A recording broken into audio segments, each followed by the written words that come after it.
but did That's alright. no worries, you're keeping.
All right, Ian.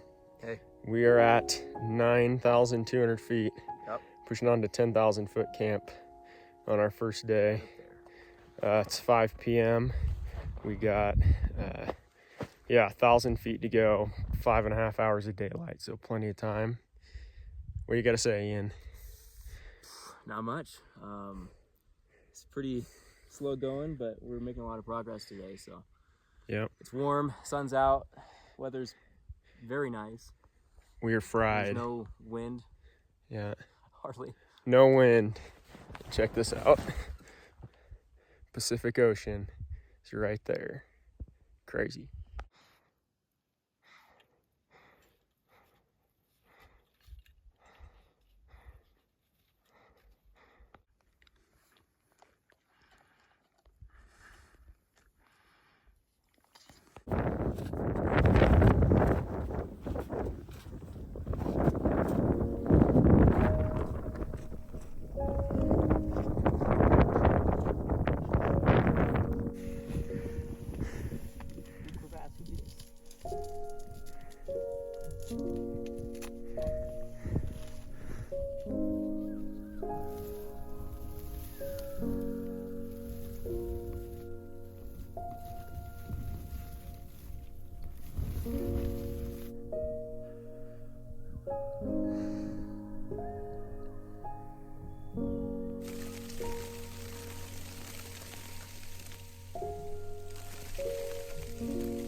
How are we doing? Pretty good. Weather kind of took a turn for the worse, but kind of just dealing with it. Gotta move, we gotta move.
Here we go.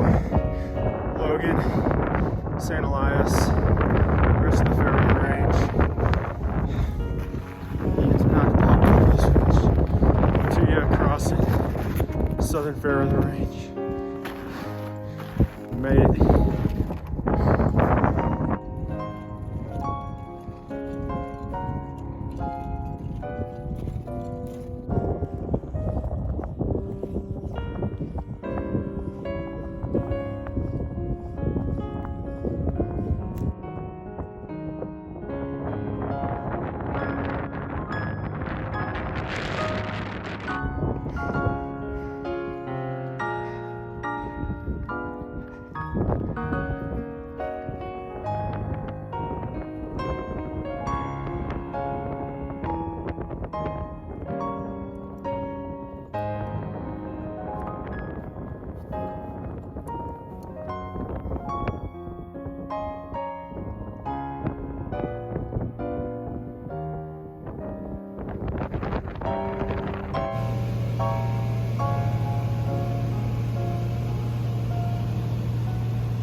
Oh yes, food on the ferry.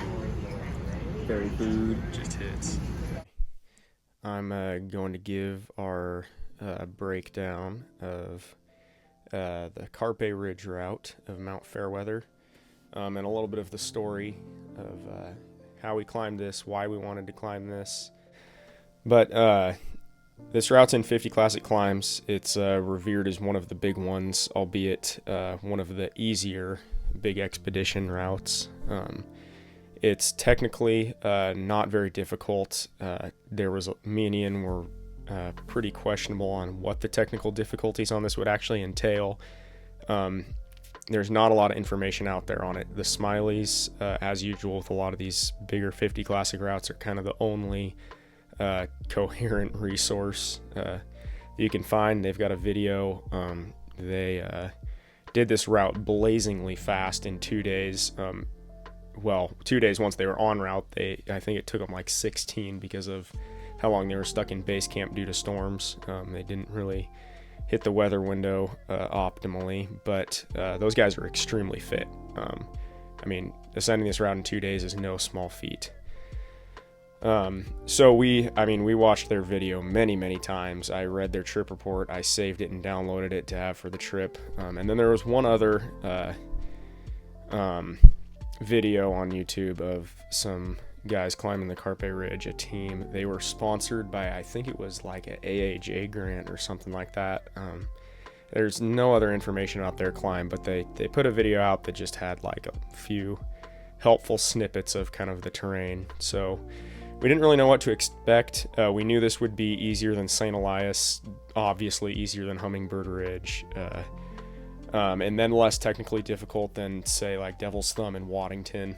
Those were kind of Hummingbird Ridge was not one of the options, and St. Elias was a maybe, but those were kind of the options we were considering for this year when we were planning which big expedition to take, and we ended up picking Fairweather just because we were pretty confident we could do this route fast. So less of a time commitment. I've got a 5-month-old baby at home that I'm not itching to be away from for weeks at a time, and this was also kind of it seemed to be the easiest technically, and I like to do the easier ones on whatever list I'm going for first, and then we can kind of progress our way up to the more technically difficult routes that way. So we landed on this route, Carpe Ridge. Ian and I, we probably made that decision in, say, January, and I immediately started corresponding with Fly Drake out of Haines, who is like the only dude if you're trying to get flown into the Fairweather Range. And we talked about trying to find somebody with a boat that would take us to the ocean shore, just because I think that is truer style. And since I've gotten back, I've seen 1 or 2 trip reports of people doing this, and that is a beastly expedition. This terrain to get off the coast onto the glacier is apparently like no other in the world, and is very, very arduous. So props to those guys. I did not have the time commitment to attempt that. I'm sure me and Ian could have forced our way through like we always do, but it would have been miserable from the looks of things. So we talked to Drake. I got a quote from him. He said, well, first we were talking about doing this as a group of 3, and one guy dropped out, so that left just Ian and I. Drake quoted us about $1,000 each for the flights, which as far as flights go, that's a dang good price, I think, for glacier landings, especially compared to some of the other expedition options I've been looking at. So we started planning. I did most of the logistics planning for this. It was a bit complicated. We drove to SeaTac, flew from SeaTac to Juneau, with a quick layover in, I think it was Ketchikan. Yeah, that's right. And then from Juneau, we took the Alaska Marine Highway ferry from there to Haines, which is about a 5-hour ferry ride. I found we got lucky. There was an off-schedule ferry left at midnight, so we slept on the ferry, and then showered right before we got to Haines around 4:30 a.m. Got a taxi from the ferry dock to the Haines airport. Got there around 5 a.m., packed up gear, and then Drake rolled in, I think, around 7 or so, maybe a little later than that, and kind of started getting planes prepped. There was not a lot of downtime. The day we got there was beautiful. I had picked that date out of thin air months beforehand, and then I had all our flights booked so we could change without change fees if needed, and everything worked out perfectly for that day. There was kind of some moderately okay days before that, but that was the first stellar day, and it worked out great. We flew in, essentially right when we got there. We were on the Fairweather Glacier by 9 a.m. The flight in was incredible. Drake knows the terrain more than anyone, and he pointed out several of these peaks that have seen hardly any ascents, just because this range is just out there. It's comparatively very rarely visited. People do come here to like heli-ski, and he's talked about a few Red Bull guys that have come in to get a heli drop for snowboarding and skiing. But like a lot of these peaks around Fairweather are like 12,000 or maybe even 13,000 feet, and just get completely overlooked because of the size of Fairweather. Everyone's going after Fairweather, but these peaks are incredible. They're massive. They basically rise from a base elevation of 0, just like Fairweather, and there are massive opportunities for first ascents out here. The terrain is very dangerous. There's constant landslides and avalanches just because of how wet the snow is. But he pointed out this massive ridge on, I think it was Mount Krillian. I want to say it was that's Latuya. Krillian's over here. Anyways, I won't waste the whole video. But yeah, this one right here, I think that would be like the North Ridge, maybe Northeast Ridge or Northwest. But if anyone's climbed that, let me know. But he said he thought it was unclimbed and it looks crazy. So there's just incredible first ascents apparently out here waiting to get bagged. And honestly, if I had sometime in my life, I would love to come back here and attempt some of these crazy ridge routes because they look phenomenal. All that to say, we landed on Fairweather Glacier in bluebird skies, as you saw in the video. Ian got great aerial shots of the ridge. We had him sit in the front because he's got the nicer iPhone camera, and he did a great job getting pictures. So we landed, decided not to take skis at the last second. Our packs were 55 pounds, which is heavy enough without skis. And they would have been nice to ski down the other side, but carrying them up 11,585 feet would have been horsework. So we did not do that. Snow conditions were fine. We roped up and walked across the glacier, started the route around 9 a.m. And we found this route to be less technically difficult, I think, than the Smileys did. I'm not sure if that's just because of the line we chose, or if it is because the fact that we did it earlier in the year. We did this, I think we got here May 20th or something. And there was more snow. We basically avoided getting on rock for quite a while. We did a short section, maybe 100 feet of fourth class at the beginning here, and then continued up just like moderate snow slopes that were endless. And we kind of stayed to the right of the ridge crest here. I don't know if you can really tell that by this line, but we stayed over here in the snow to kind of avoid some Spheriá hazards for a while. So we weren't exactly on the ridge crest, and I don't know if people are going to give me a hard time about that. You guys can let me know if you consider that to be bad ethics for climbing. But anyways, once we were above the second Spheriá, we climbed a short, like maybe low fifth rock band, like 5.0, easy stuff that we actually soloed, and then crossed over onto the ridge proper. And then from this point on, say 8,000, maybe 7,000 feet, we were on the ridge. And then we just continued post-holing up until camp here at 10,500 feet, right below this huge cliff band that I have not seen on any of the trip reports. But we camped here on a little flat spot at the base of the cliffs. The weather took a turn for the worse that night, and we holed up until basically 3 p.m. the next day, and my brother sent me a forecast stating that we'd have a few hours clear in the afternoon. So we kind of preemptively packed up about 3 and started off in the snow, slushy, wet snow. And then by the time we were heading up here around the cliffs, things started to clear up, which was great. It was still pretty cold and windy and foggy, but at least it wasn't slushy and sleeting.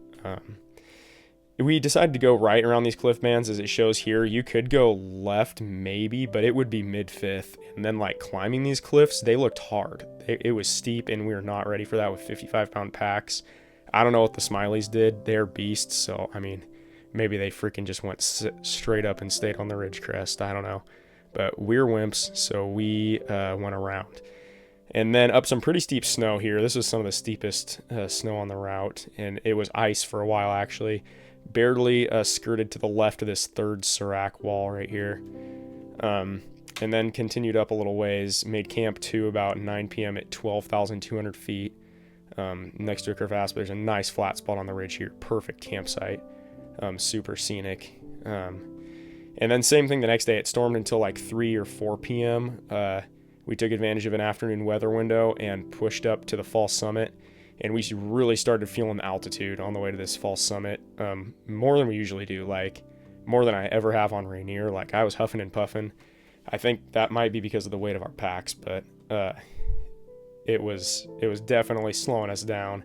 Ian blazed the trail up to Camp 1 and then started dragging a little bit for these next few short days. So I started to do a lot of the trail breaking at this point after he did. I mean, he broke trail for most of this climb. I just kind of took over at the end.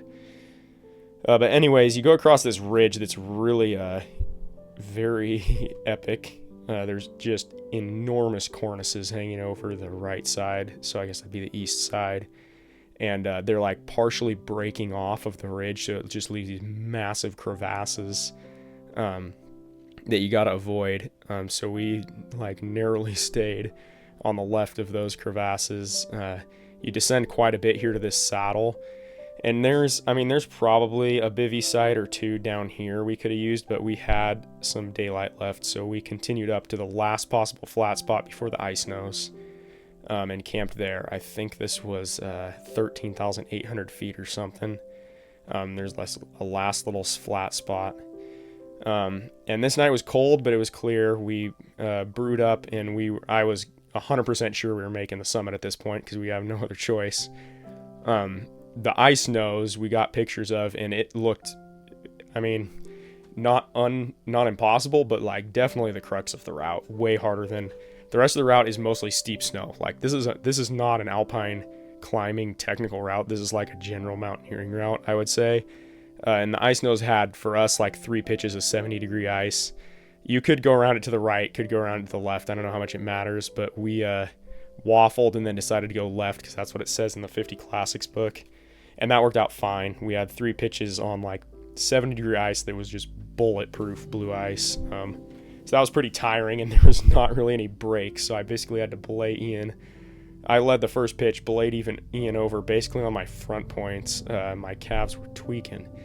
And then we just swung leads. He led up to the ridge crest where there's a little bit more comfortable stance, and then we swapped leads again, and I led a really short little section up to the upper snowfields, and then we just picked our way around many crevasses until we finally got to this final slope and pushed up to the top. Views were incredible from up here. This is a super prominent peak. I could see St. Elias and Logan up to the north. The ocean was obscure. There's like a low, I guess be undercast from up here at like 2,000 or 3,000 feet. So that was a bummer. We couldn't see the ocean, but still incredible views. And this was day 4 of climbing that we reached the summit. And then came the controversial part. I had decided it'd be easier to descend the standard route rather than down climb 11,000 feet of steep snow in questionable conditions. So we started our way down, weaving around crevasses. There's tons of crevasses on this mountain. Most of them, luckily for us, were filled in this earlier in the season, so it wasn't so bad. But I messaged Drake down here and told him we were getting close. Continued down, and from this saddle down, it was like thigh deep to shin deep post-holing. Just super exhausting. Skis, this would have taken like, I don't know, less than an hour, and it took 2 or 3 without them. And you just keep going down. It's endless. This Grand Plateau is so huge. You like put your head down, just go to work for 30 minutes and look up, and it's like you haven't even moved. But we kept trucking until we got to about a little above 10,500.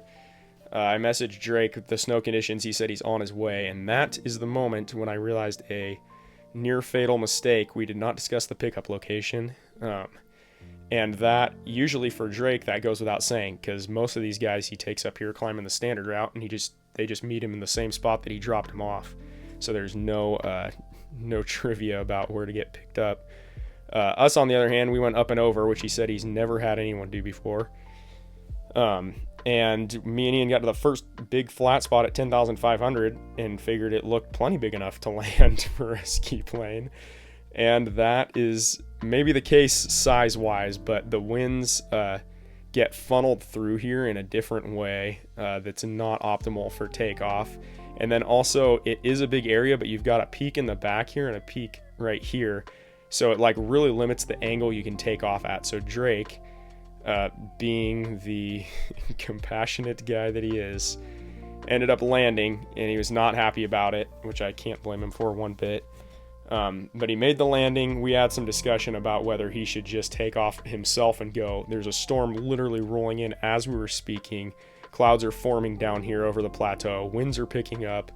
And I mean, as Drake will always say in the Fairweather Range, you don't know if that's going to be 2 weeks straight of snowing, storming, and we're going to be stuck there for 2 weeks, or maybe just a few days. But we didn't have a ton of fuel left, so he ended up deciding that he would give it a shot. So we loaded up everything in a hurry, got in the plane. He had to take off with a tailwind, which if any of you guys are pilots, you know that is quite difficult, especially with an overloaded plane taking off from a glacier. And we narrowly made this takeoff over there's a crevasse down here, so like our runway was limited, but we made the takeoff and flew home, to me and Ian's great relief. Not something that I would ever put Drake through intentionally. I mean, even with extreme discomfort on the line, if he did not think he could do that, I would have been perfectly happy, or not perfectly happy, but I would have rather had Ian and I suffer through a few more days of, rationing minimal water and food than have him risk his life. But I gave him that choice when we were going to take off, and he decided to give it a shot. So my conscience is pretty clear about it.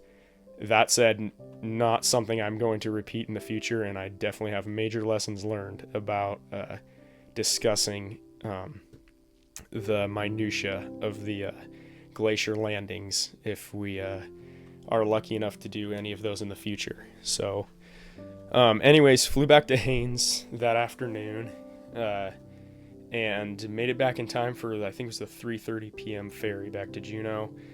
We ended up having 2 canceled flights in Juneau, so we did not take off that evening. We ended up having to wait until late morning the next day.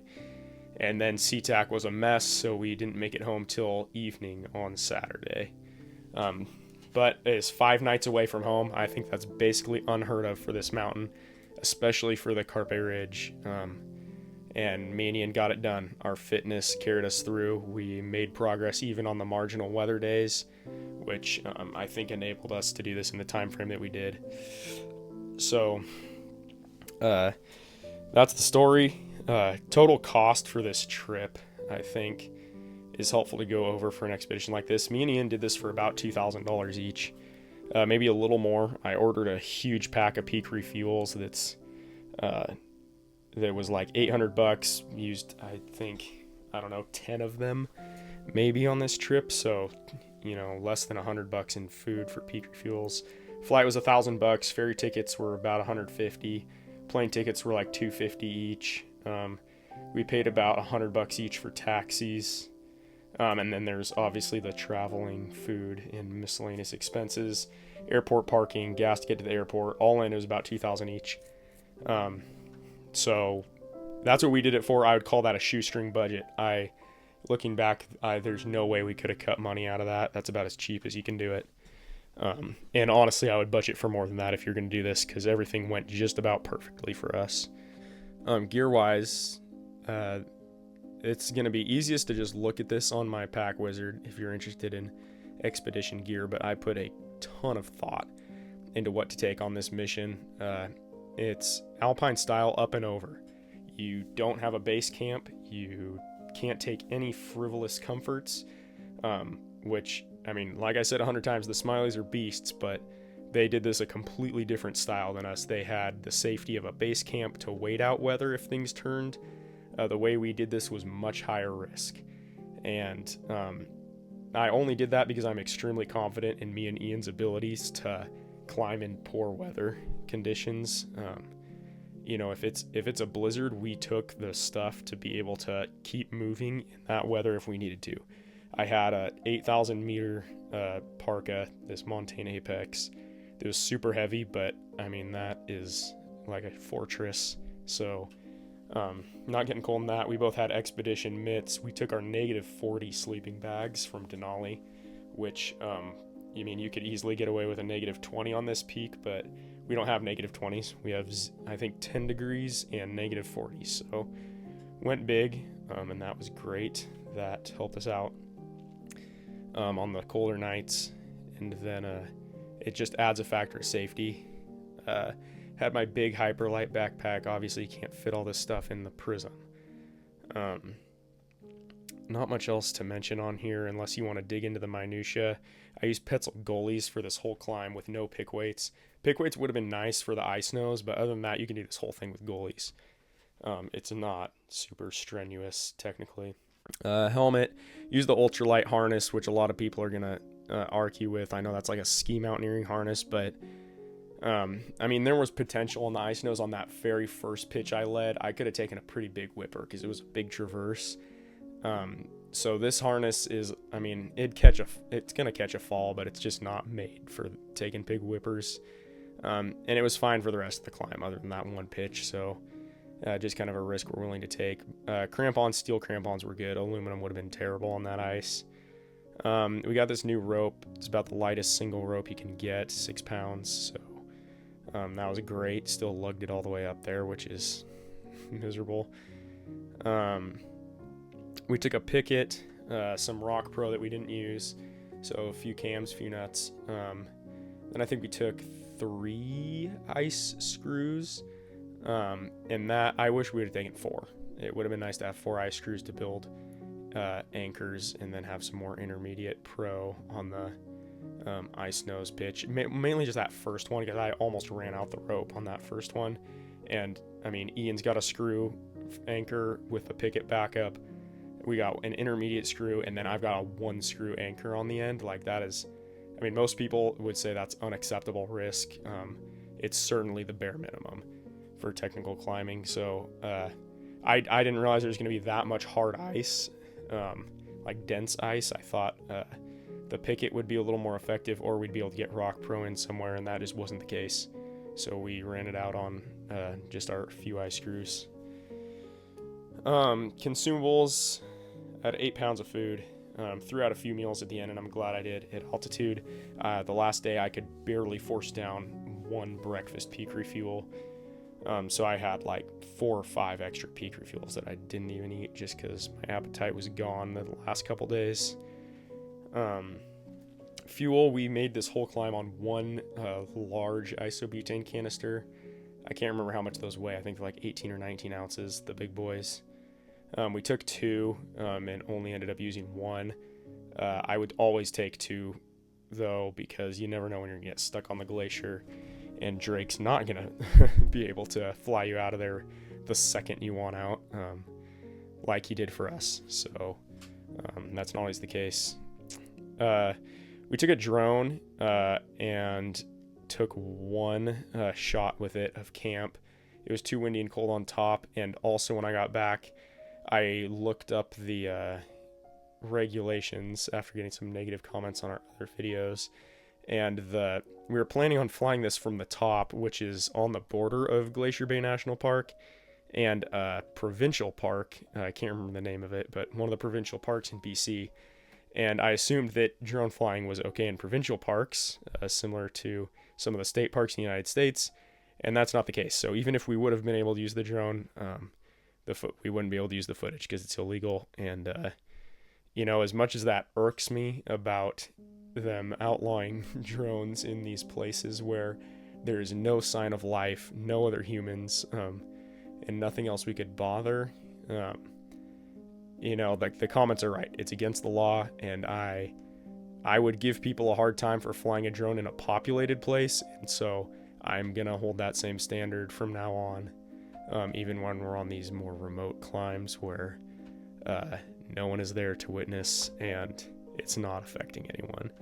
So we're gonna follow the rules, and we did. So next time I can cut 2 pounds off our pack weight because we won't have to take a drone, unless of course it's in wilderness where that's permitted. That's all I have for gear. Things that I would have done differently. I think up and over is a really risky approach unless you're extremely, not to toot me and Ian's horn, but unless you're very fit, this is not the way to go. There's very, very low margin for error on a up and over, just because of the lack of extra gear and extra provisions you can take. So that's risky. I think I'm going to weigh that decision a little more. I really like up and over climbs because you see both sides of the mountain, and it often is a shorter trip than going up and down the same route. But it's risky and it's hard. It is hard work. So I will think about that a little more in the future.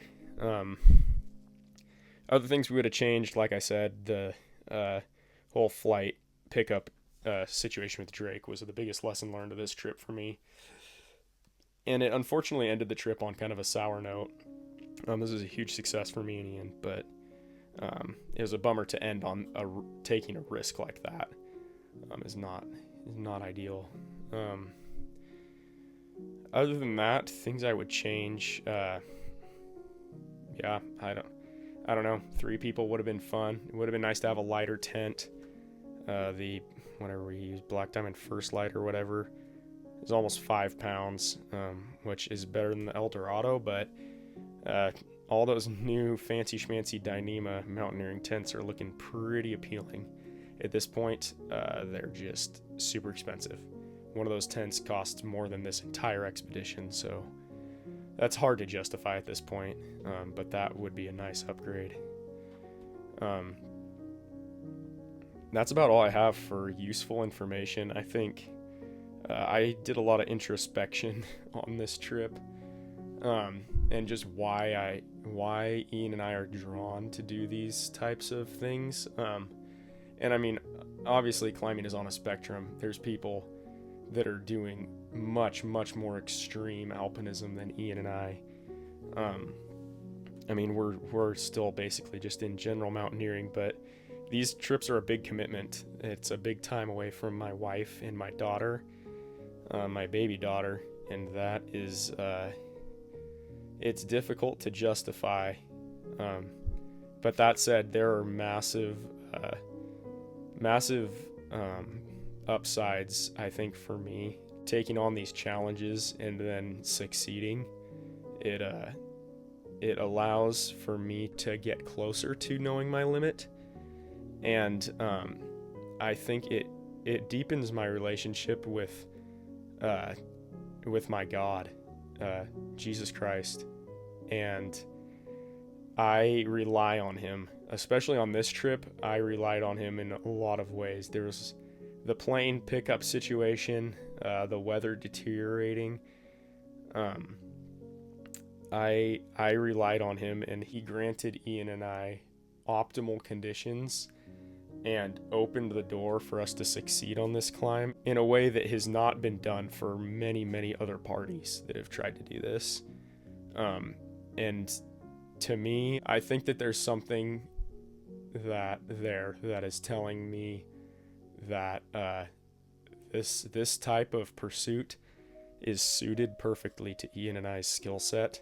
That's just kind of a little bit of insight into my decision-making process, I guess, on weighing the pros and cons of this climb. Probably not helpful for anyone else, but I'm drawn to these big challenges. It is something that I get a lot of confidence out of, and certainly helps me learn more about myself and more about my dependence on God and the natural gifts that he gives to each and every one of us, and how those should be used, and how we're to interpret his plan for our lives and what we are to spend our time on, and what sacrifices are acceptable to make. Anyways, thanks for watching. If you stayed this long in the video, if you're interested in seeing more, just feel free to subscribe to the channel. I'll put links to all the information and resources I put out on this climb. There's very little information out there, so if you're interested in a huge expeditionary route with very moderate technical difficulties in one of the most incredible settings imaginable, check out this route and read up as much as you can. It's I would say this was a life-changing experience. And I forgot to mention, Drake told us me and Ian are the first people to climb this since the Smileys, so it's been 11 years. And there's probably good reason for that, but a rarely climbed route, and that makes it a true adventure, so that should add to the allure for some of you. Anyways, thanks for watching, and we'll see you on the next one.